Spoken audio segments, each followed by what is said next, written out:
take away natin, ano? Ano sis ang ating ano? Salamat mga kapatid, be blessed, shalom. Salamat. Be blessed. Shalom. Dalawa, mga kapatid.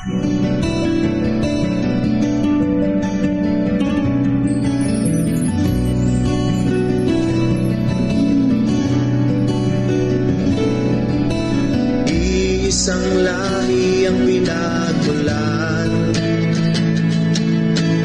ng mga anak ng silangan, teritoryong pinag-agawan ng mga sakim na dayuhan.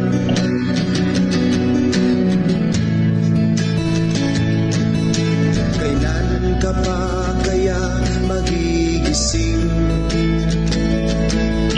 Hanggang kailan ka pa magpaalipin? Di mo ba alintanan ika'y naging pain upang ang kapatid mo ay kalabanin? Gumising ka, perlas ng silangan. Alam mo bang ika'y lahing Hebreo? Ihayag mo ngayon ang katotohanan at tanggapin mo na buong puso. Tayong lahat ay magkakadugo. Lahing Hebreo.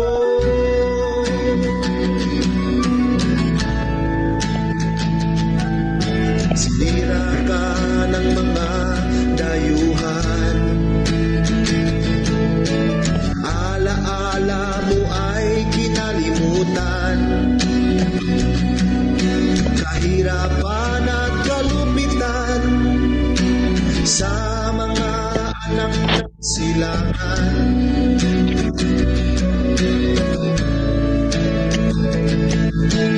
Inalis ang iyong kagandahan,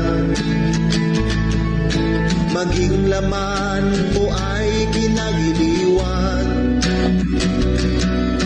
Kamatayan ang naranasan na inang bayan, kaya't ang silang ay nagkalimutan. Gumising ka, perlas ng silangan. Alam mo bang ika'y lahing Hebreo? Ihayag mo ngayon ang katotohanan at tanggapin mo na buong puso. Tayong lahat ay magkakadugo. Lahing Hebreo.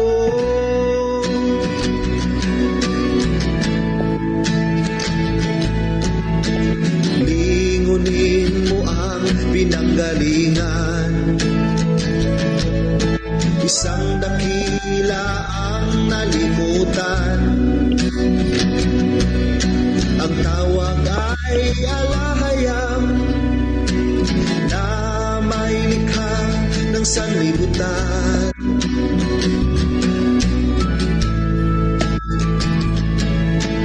Iwaglit ang iyong nakagisnan, lumapit ka sa katotohanan. Sundin mo ang kautusan ng alahayam upang ang buhay mo may kalayaan. Gumising ka, perlas ng silangan. Alam mo bang ika'y lahing Hebreo? Ihayag mo ngayon ang katotohanan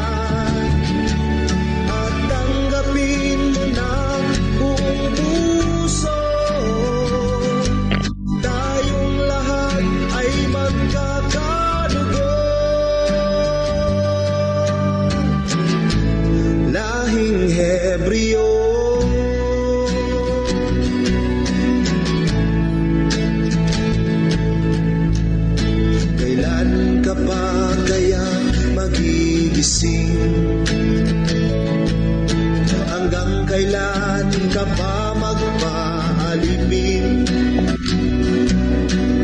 Di mo ba alintanan, ika'y naging pait, upang ang kapatid mo ay kalabanin.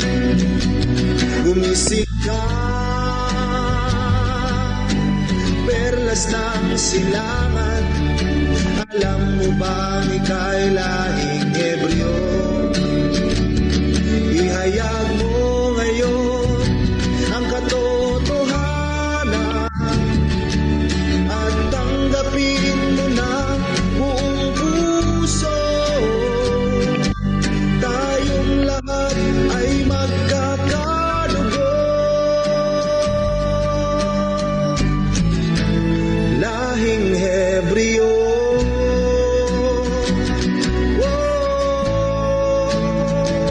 Gumising ka,